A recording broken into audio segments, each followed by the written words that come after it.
This is the Hidden Killers podcast with Tony Brueski, featuring retired FBI Special Agent Jennifer Coffindaffer.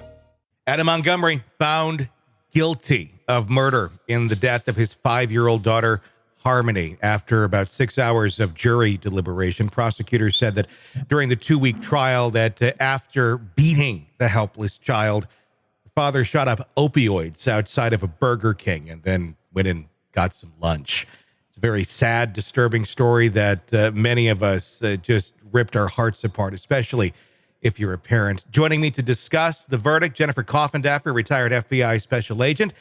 Jennifer, were you surprised at all that this is the verdict that was reached, or the amount of time it took to get to the guilty verdict on Adam Montgomery? No, I really wasn't surprised. I know some people were worried because after 3 hours, there was not a verdict, but they had a lot to pour through.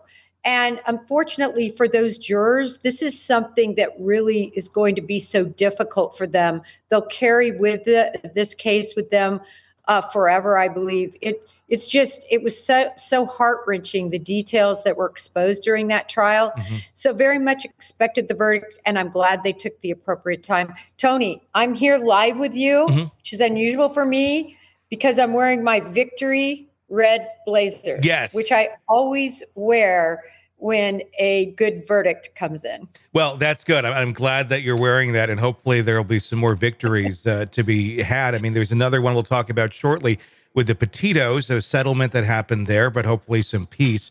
Just lots of things coming down today. Well, we're talking more about the case here against Adam Montgomery. There was a lot of testimony. One of the big pieces of testimony was from Kayla Montgomery, his former wife at the time.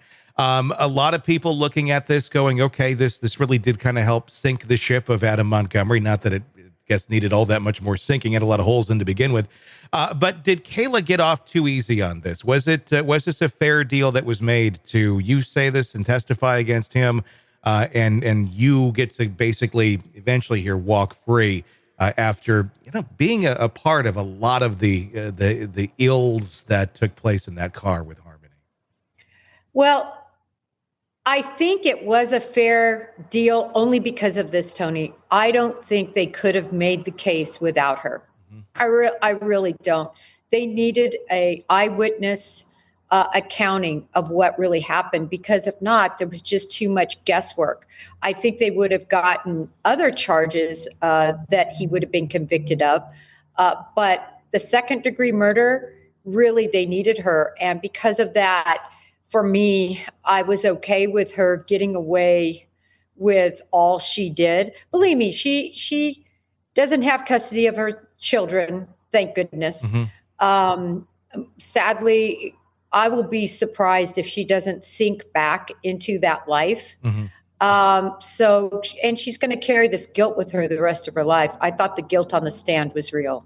What about the other people who testified? We had investigators, many different people, even family members of both Adam and Kayla coming to the stand to testify. What else stood out to you during the trial? Well, what stood out to me again was the complete dropping of the ball by social services. The fact that for 2 years, no one knew this child had disappeared off the face of the earth.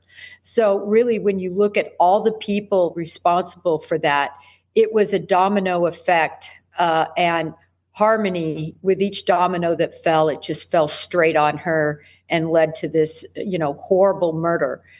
So I think that trial really brought home how many people were, in a way, complicit.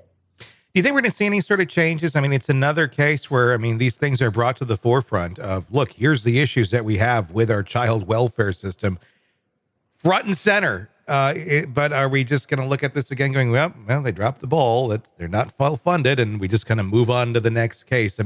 We keep having these over and over and over, and we have forever. What is it ever going to take to try and get some sort of reform here into that system? So maybe there's not going to be so many Harmonies like this that are falling through the cracks, because God knows there's probably thousands that we don't know the names of. There are thousands, Tony, and I think it's going to take a couple of things. First of all, it's going to take money.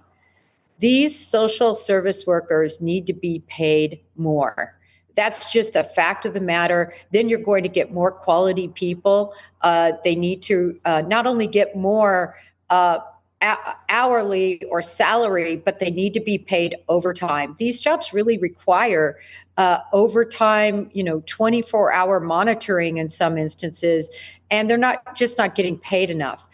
So I think until we can give money to social services, which to me, child protection services should have more money than all of these other ridiculous programs that are in, that are politically fought for. What about our children? So I think that's what it's going to take, Tony.